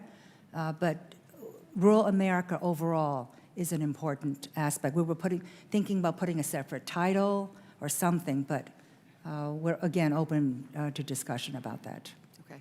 Also, in your opening statement, you said that you would honor existing labor agreements, which I believe you said are for the next Right. 3 years. What after that and your overall attitude about labor, organized labor? Well, I think if the new organization is smart, they're going to have to work collaboratively and make sure that a key segment of their population is satisfied. Okay, I think I have time for one more question. This is a little bit of an aside, but one of the things that we consistently hear in my region is that employers in the industries like cargo air, the smaller airports, that sort of thing, they have good paying jobs that are available but can't fill them. So we've got a couple good examples in my district where the airports or the services have partnered with community colleges. Is that something that you would be interested in supporting and exploring further to fill that skills Yes, but gap? can I toss that to the Secretary of Labor? Having been the former Secretary of Labor, belongs in that portfolio, but it's an important issue. Sure, I'll allow you to do that. Thank you. I thank the gentlelady, and I just want to remind members from rural areas, I'm from rural Pennsylvania. I can assure you that rural areas are going to be attended to, and in fact, I believe with this reform, they're going to be their service will be enhanced significantly over time with new technology. So with that, I recognize Mr. Schmucker from rural Pennsylvania. Yeah. Thank you, Mr. Chairman. Thank you, Madam Secretary. This reform, the ATC reform, is an infrastructure proposal that I can certainly explain to the constituents that I talk to, so I appreciate your leadership on this issue, appreciate the chairman's leadership as well. It's getting government out of the way to make flying more modern, quicker, and with less carbon emissions. I can also easily explain the benefits to the economy. It's helping the U.S. catch up with what our competitors are doing across the world. What I don't want to do is go home and say that Congress stood in the way of an important reform like this. That'd be a much harder one for me to explain. I do have the two questions I had essentially were asked by the last two panelists as well, or members as well. The district that I represent includes parts of 3 different counties, each with their own smaller airport, but very important to the commercial operations and to the economy in each of those areas. 2 of those counties have contract towers. So I'm as interested, as has just been brought up, very, very interested in ensuring that what we're doing here does not negatively impact contract towers. And I think you've just answered that, and I'm satisfied with that answer.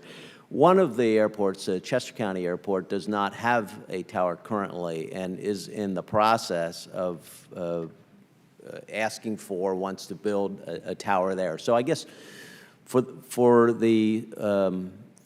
a county, for an airport that wants to build a new tower, do you see any, do you think this proposal compared to what we have now would help them to accomplish that, or would this provide some impediment? This proposal is basically airspace.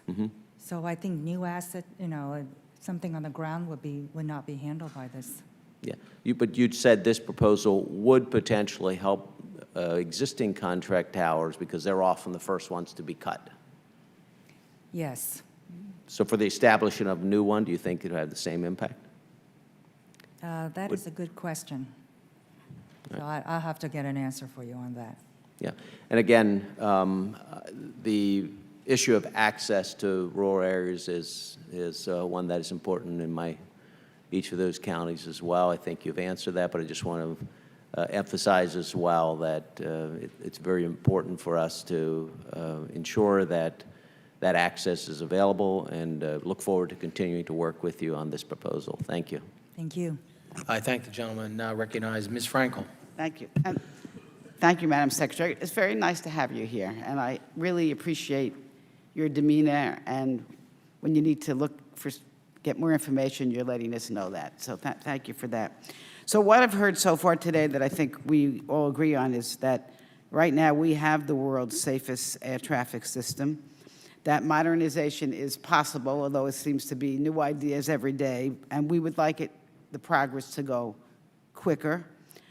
As to the air traffic controllers, I think their biggest concern is about government shutdowns, and they basically get forced to work without getting paid, which is not fair. Now you've been the Secretary of Labor, and you've been the Deputy Secretary of Transportation. So I'm assuming that you believe that government can do good. I do. Right.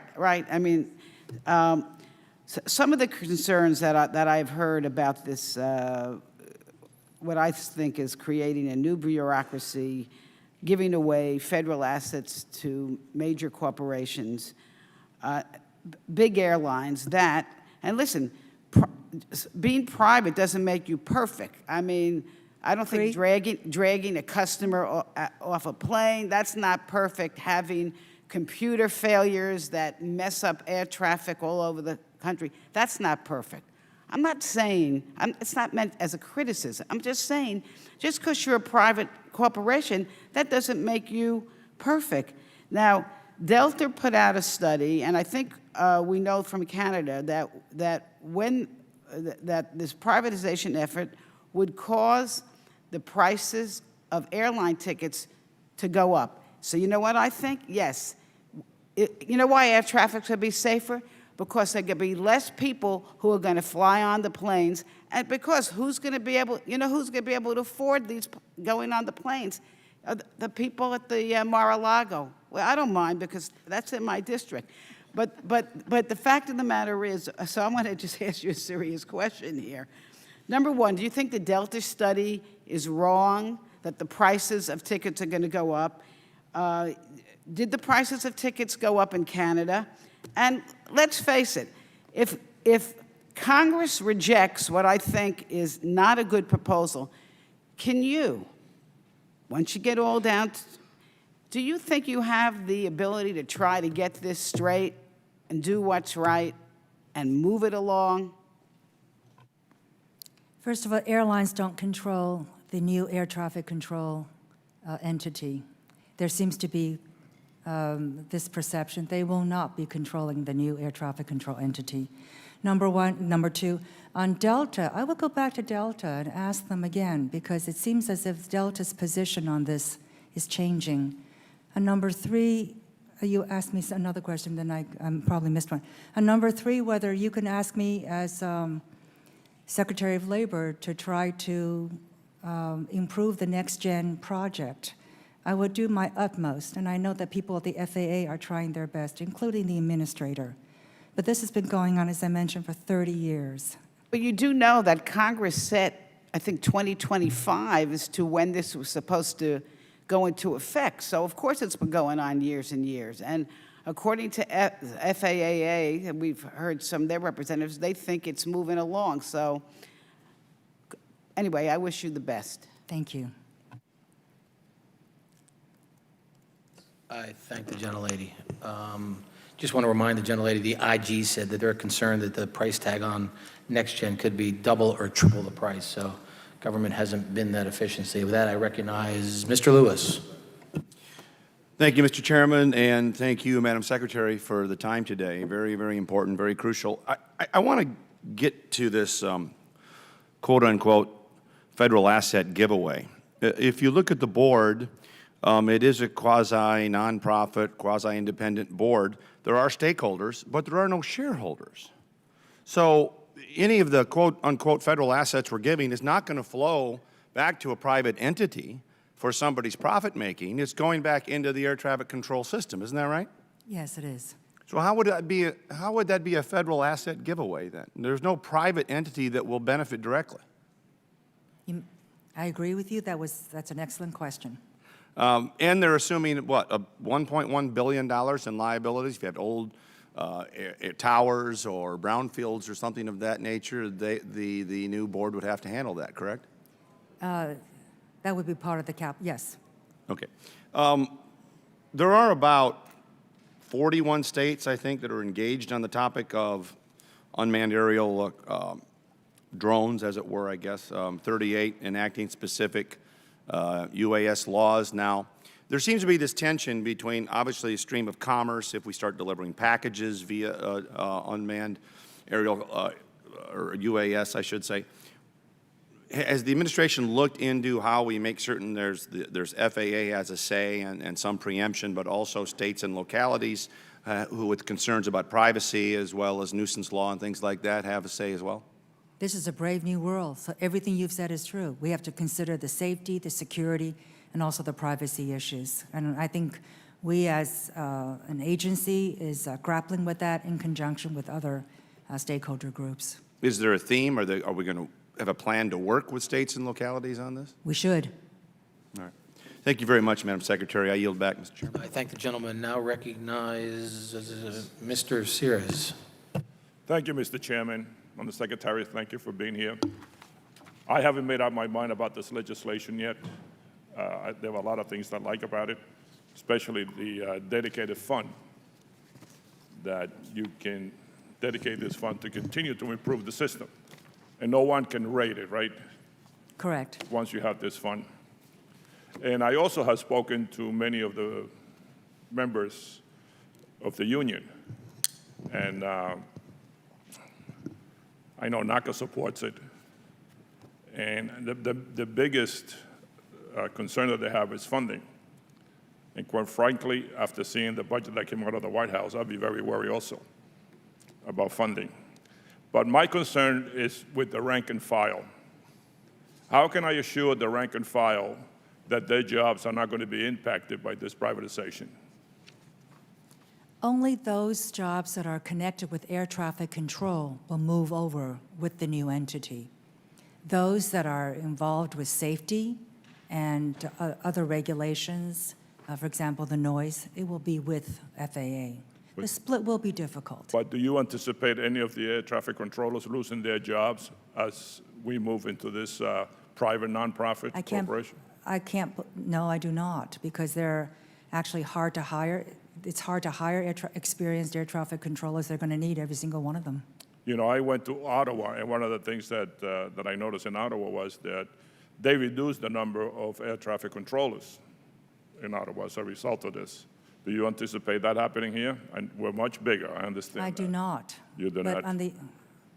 I do not, but that is obviously a decision that has to be made in the future. And I know that you mentioned in your comments that the problem with the delays in airports, that congestion and flight delays, how can I say? You're not implying that this is because of the air traffic controllers, are you? I mean, or the airlines? Delays are occurring because the airplane, there are many, and there are many, many reasons. Part of it is that we don't have updated equipment, so that the spacing between airplanes, for example, just one factor, has to be further apart than what current up-to-date technology can accommodate. Because we're dealing with an older system, we want to have safety. If it were a new, modern system, the space can be safely kept to a shorter distance. That's just one example. That's one of the things that we saw. And then also, as you come down, as you land, you don't have to come down in a case-by-case fashion pathway, which also takes time. It can be a smooth glide path right in. Okay. Thank you, Madam Secretary. I yield the rest of my time. Thank the gentleman, and that recognizes Mr. Graves Thank you, Mr. Chairman. from Madam Secretary, Louisiana. Madam Secretary, thank you for being here. You trying to take my time? The good Graves, you should have said that. Madam Secretary, thank you again for being here, and I want to follow up on Mr. Lewis's line of questioning. Is it your intent to take this asset and have this board manage it in a way where they financially profit? No, not at all. 100% of the surplus goes back into reinvesting in the system to improve it. And so if you're a taxpayer, if you're a passenger on an airline, what is your expectation, what is your hope or desired outcome of this? What would you realize? Would you realize a situation where this asset was being managed in a way that would benefit the taxpayer, that would benefit the airline passenger, or do you expect this, or do you have a desired outcome for this to work to the detriment of that? Number one, safety is number one. We need to address the issues of this current system going forward in the future, because the pressures on this system will only mount, and we are not doing enough to maintain its supremacy going into the future. So and the issue about capitalization, I think, as I mentioned, we're going to have to, the bill that's from this committee currently has a free transfer, and we are open to some capitalization of some kind. And I don't want to put words in your mouth. I just want to make sure that I'm understanding correctly. So this is a public asset today. Do you expect that under legislation or the proposal that you've been discussing, do you anticipate that in any way the asset would be managed that does not put the public's best interest first? No, not at all. So is it possible that under this proposal you're actually taking a public asset and establishing a scenario whereby it can be maximized or utilized in a way that truly benefits safety, considering the trajectory of increase in air passenger traffic, to where you can increase efficiency, reduce emissions, reduce fuel consumption? I mean, aren't those all objectives of this, using this public asset and managing in a way that truly benefits the public? And I want to remind the committee and make sure we include back in the record, I've quoted often the ranking member's statement that our attempts to, or the FAA's attempts to achieve to accomplish NextGen, he's actually called it NeverGen because of the inability of the FAA to fully implement this system.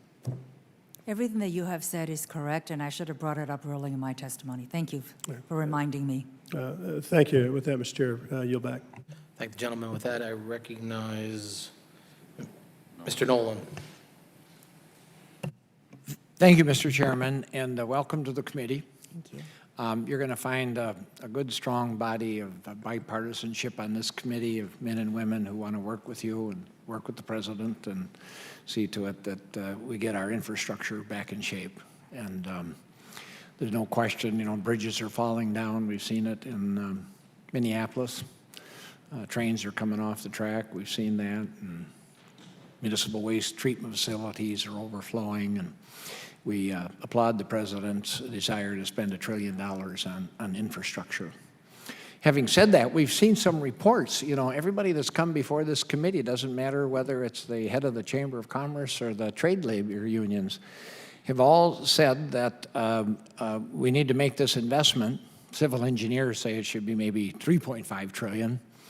But they've all said that 90% of it is going to have to come from the federal government, and that 10% of it is, maybe there for private-public joint ventures, which are good. I hear reports that the president's talking about 90% of it coming from the private sector and only 10% from the federal. So, number one, I'd be curious to have you respond to that.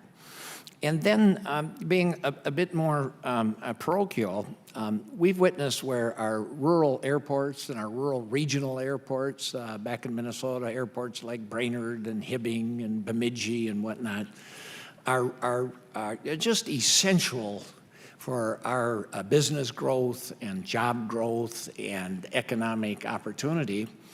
And then the president has submitted a budget calling for cuts and or elimination in those essential air service funds for these smaller regional hubs. So, and now we're talking about privatization of the whole system. Could you respond to those two questions? And how are you going to do that? How are you going to protect our small regional airports? How are you going to get this job done, expecting 90% of the money to come from the private sector when everybody that's come before this committee has said just the opposite? He just flipped it. Thank It's you. actually not 90%. The president, the administration has put forward a proposal for $200 billion. Also, on top of that will be some sale of government assets, and then leverage it up to $200 to $1 trillion. Excuse me, so that'd be 20% as opposed to The 10%. I will use your figure. The 20% will probably be a incentivized program, kind of like seed capital, and it will be given to the state and local municipalities. The ones that are able to leverage their funds and come in and bring in more innovative and more financing will probably get a larger portion of that. So well, we've always had those incentivized programs in place, and it's ended up accounting for like 10%, not 80%. Actually, the amount of federal funding for highway projects and bridges is actually about 14% overall. So the majority of funds have actually come from the state and local. And in terms of incentivizing, there are states that don't allow private sector investments in public infrastructure. And so the private sector is actually discriminated against if they so wish to invest in public infrastructure. Part of that would be to encourage states who don't currently allow public-private partnerships to be able to participate. Well, I mean, you're right if you count state, local, and federal. Everybody's come before this committee. A lot of experts said that that's where about 90% of the money is coming from, and all these programs are incentivized programs to get private sector invest, and the best that they've been able to come up with is 10%. I mean, you can't just wave a magic wand and call something new that's actually been around for a long time and expect it to have different results. Gentleman's time has expired. I think we're talking about a lot of numbers here, which we need to clarify. And we're going to have a hearing on infrastructure Okay. at another time, so I thank the gentleman, and thank the Madam Secretary. Thank you. With that, Mr. Graves from Missouri is recognized. Thank you, Mr. Chairman. I appreciate the Secretary being here and willingness to, obviously, to testify. And I actually don't have any questions, but I do want to point out, just for clarification as much as anything else, because there's a lot of misunderstanding out there that this is step one in a 10-step process. This has got a long way, to go. House of Representatives, Senate, committees, floor, everything else that goes along with that, because there is a lot of misunderstanding out there. And for no other reason, I just wanted to make sure that was clarified. There's a lot of people listening and watching this. So thank you, Mr. Chairman. I yield back. I thank the gentleman, and with that, Ms. Brownlee. Thank you, Mr. Chairman, and thank you, Madam Secretary, for being with us today and your testimony and your service to our country, both past and present. Appreciate it very much. I wanted to ask if, based on all of the goals and objectives that have been laid out, and I think there is generally a lot of agreement in terms of goals and objectives. The question becomes, how do we get there? What is the mechanism to get us there? Do you believe that there is an alternative way to get to those goals and objectives other than privatization? I guess one way is that we continue the path that we're on. So in fact, the proposal that's on the table and one that's been passed by this committee is one of, do we stay with the status quo, or do we try to prepare the system for the future, because the volume will be quite substantial, and the new entrants like drones will also have to be considered as to how to integrate them into the system.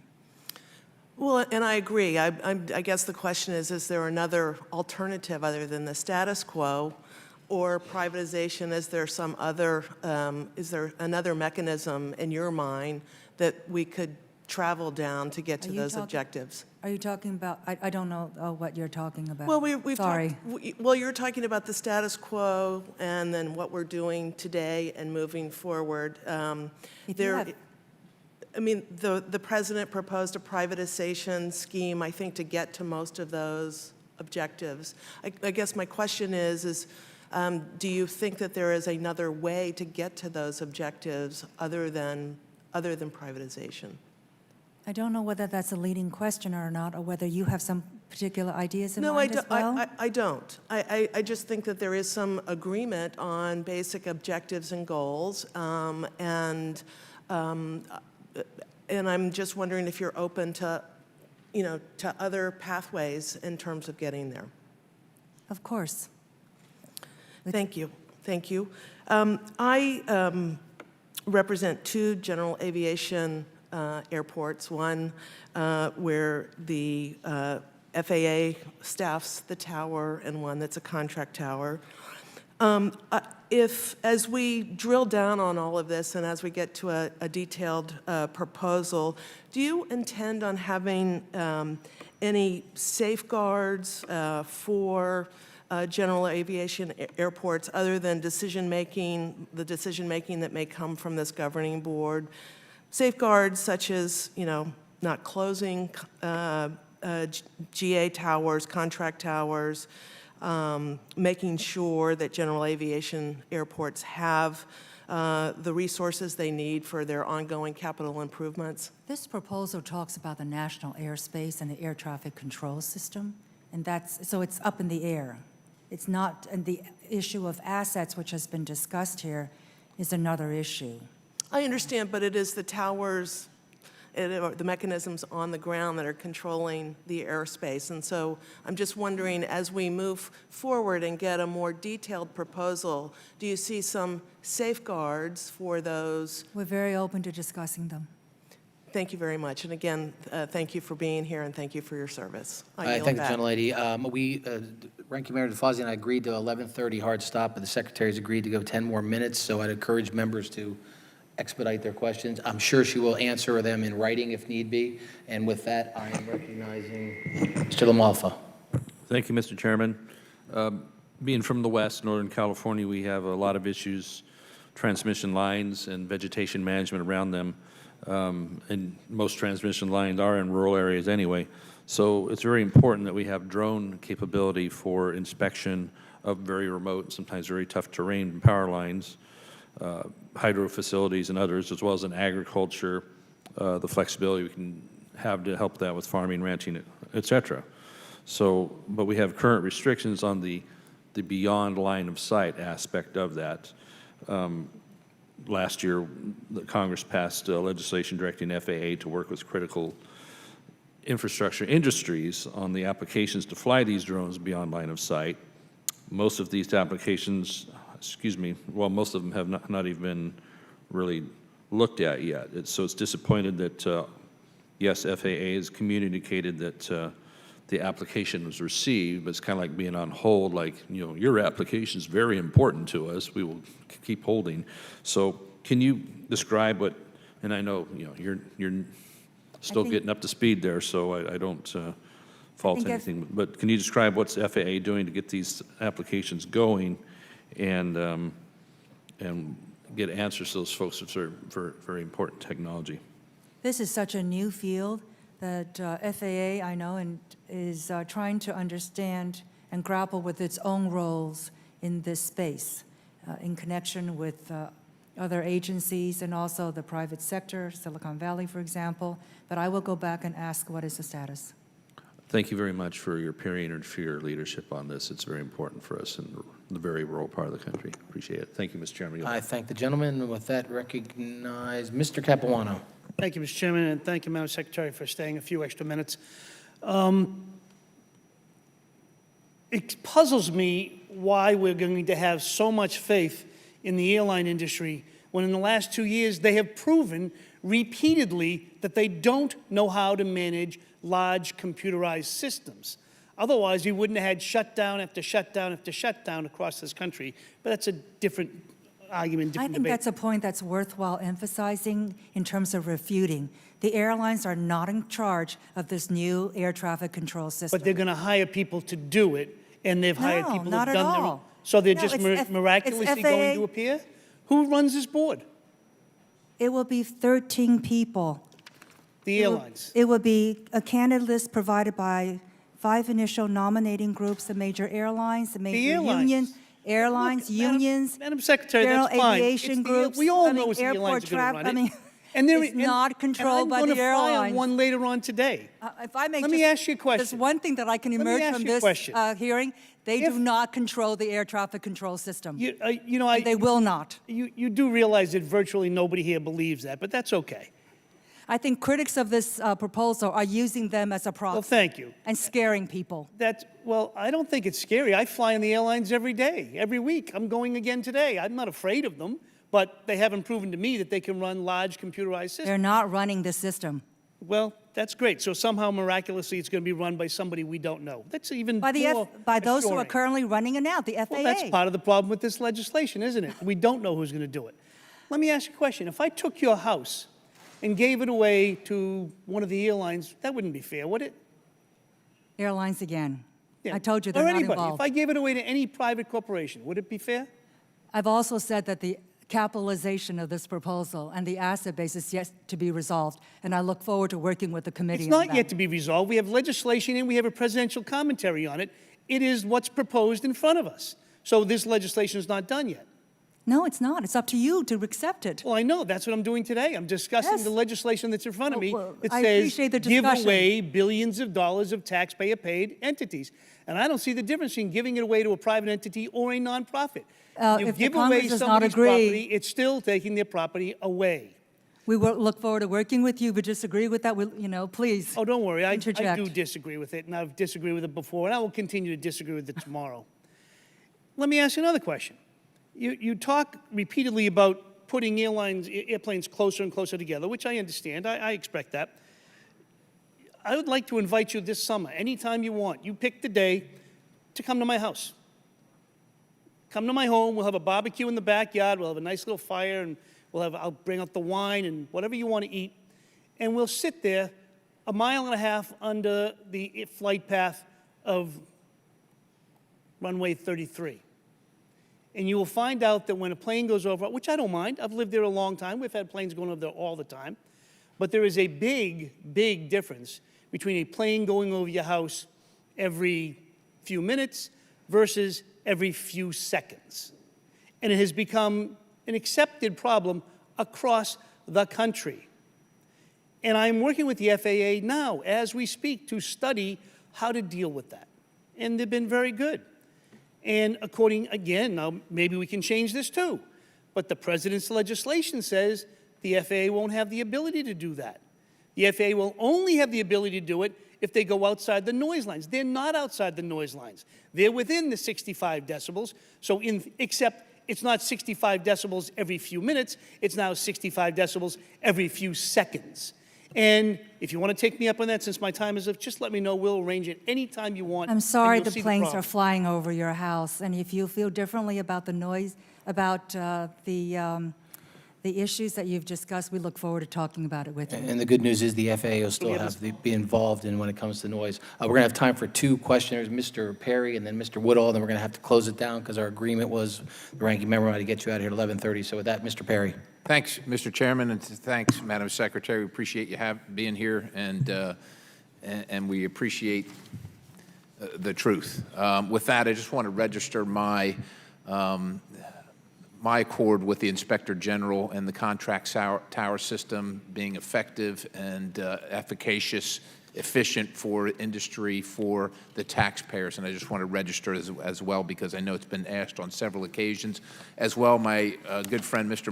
Lamalfa from California, asked about the Part 107 waivers. And I, too, have constituents that have requested a waiver beyond the line of sight for very specific reasons. Of course, the waiver request is in. It has been in since August of last year. I know you're working short-staffed, and we appreciate it, Madam Secretary, but we would like some indication of when we can expect an answer on or more guidance from the FAA on the waiver process. It's one thing to submit the waiver and then hope that, look, if there's some things that need to be done to bring people into compliance or what have you, understand that the FAA is grappling with this, but at some point, it just takes too long, right? It's inefficient, it takes too long, and they're holding up the show.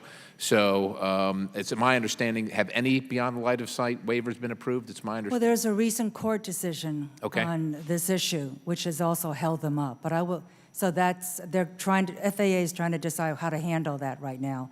But Okay. I will remind them again and go back to them, and I will give you get them to coordinate with your office. I appreciate your involvement, Madam Secretary. Finally, while we look at the dollars spent on infrastructure improvement, facilities, hard structures, facilities, I just want to make a case for reviewing the prevailing wage requirements. Some people say it's 30% increase. I've never seen that shown. I imagine it happens on occasion. I'd say it's somewhere between 7 and 10% that's verifiable, that I can prove. When I look at the average current cost of a transportation project being $1.5 million and looking at the threshold being $2,000 to invoke the prevailing wage, functionally since 1935, it seems to me that we should be able to review that and allow more entrance into the marketplace and save the taxpayers some money. So I'm just curious if the administration is amenable to having a discussion about raising that threshold. You mean for the For Davis-Bacon wage. Yes, but for the infrastructure Yes. project. I think the administration's proposal is to include Davis-Bacon. But And if there's are you amenable to discussion regarding the threshold? The threshold now I is think that's actually the $2,000. Secretary of Labor. That's not really the Secretary of Transportation. Okay. Would you be opposed to changing it, even as the Secretary of Transportation, or reviewing it? For the infrastructure proposal, I would like to see it passed, and I understand that without that provision, the minority probably will not sign on. So no changes at all? I'm interested in getting the infrastructure bill passed. And the specific issue that you're talking about, I think the Secretary of Labor probably would address that. Okay. Thank you, Madam Secretary. Yield. I thank the gentleman. The final questioner is Mr. Woodall. I apologize to all members that didn't ask a question, but we've agreed to a deal. Mr. Woodall, please proceed. Thank you, Mr. Chairman. I will be brief. I just had two comments, Madam Secretary. One is I appreciate you consistently reminding this panel that it's our responsibility to write the law. You're lending us all of your credibility, all of your expertise, all of your team's expertise. We get to make these decisions at the end of the day, and we get to sort these decisions out at the end of the day. And so I don't have any anxiety at all about where we come down, because I know it'll be a collaborative team effort. And secondarily, I may be the only member on this committee who has gotten to see you all in your first 4 months on the job. You were all in for the people of Georgia when our major interstate bridge collapsed in a fire. You were all in for us within hours after that crisis broke out. You were short-staffed, but you sent people down to help us. You hadn't put together your entire team, but if you ask our governor, our DOT commissioner, they will both tell you they were not working with a secretary who'd been on the job for 4 months. They were working with a secretary who'd been on the job for 9 years. I have never heard so many compliments about the professionalism that the federal government had employed to serve the good men and women of Georgia. You'll hear that from our Democratic mayor in downtown Atlanta. You'll hear that from our Republican governor, our DOT commissioner. When you're all in, things happen, and they happen in amazing ways, in ways they had not happened in Georgia before. I'm glad you're all in on FAA reform. I'm glad you're all in on corporatization, a cooperative system, and I'm excited to be your partner as we sort through that. Thank you for what you did for us in Georgia. Thank you. Thank the gentleman. Madam Secretary, thank you for being here. If you just indulge me for just a minute or so. Yes, I don't of have a course. question. I just want to make a comment. Mr. DeFazio and Mr. Larson put forth a piece of legislation here, and I believe that they fundamentally agree with me that the FAA is broken. And that although it's a very, very safe system, the efficiency, the innovation, and the modernization for decades has fallen behind.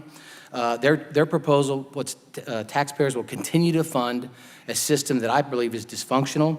It gives the FAA administrator a whole lot of authority complete freedom from DOT, OMB, and Congress. And contrary to what Mr. DeFazio has said publicly, my proposal, or our proposal we're putting forward, takes Congress out of the equation. I believe it doesn't. I believe their proposal would do that. It requires a lot of studying, a lot of reporting, and additionally, putting forth the acquisition and personal reforms are just rehashes of the previous attempts. And I'm sitting in this room and I'm thinking to myself, this is like Groundhog Day. Not because we had this kind of hearing last year, but because my father, who sits on the wall over there, over 20 years ago, put that legislation forward. They passed it, and the FAA has failed for 20 years to use that procurement authority, to use that taken out of the federal hiring practices. Again, for 20 years they failed to do that, and my friends from across the aisle have put that forward as their proposal again when we failed to do that. So again, I believe we have to do something transformational, something very different, and again, we look forward to working with you as we're going forward, and as has been reminded here earlier, this is the beginning of the process. There's a lot of questions, good questions my friends on the other side asked, and we need to get into the details and talk about it and discuss it. So with that, thank you so much for being here today. Appreciate it, and look forward to having you back again. Thank you.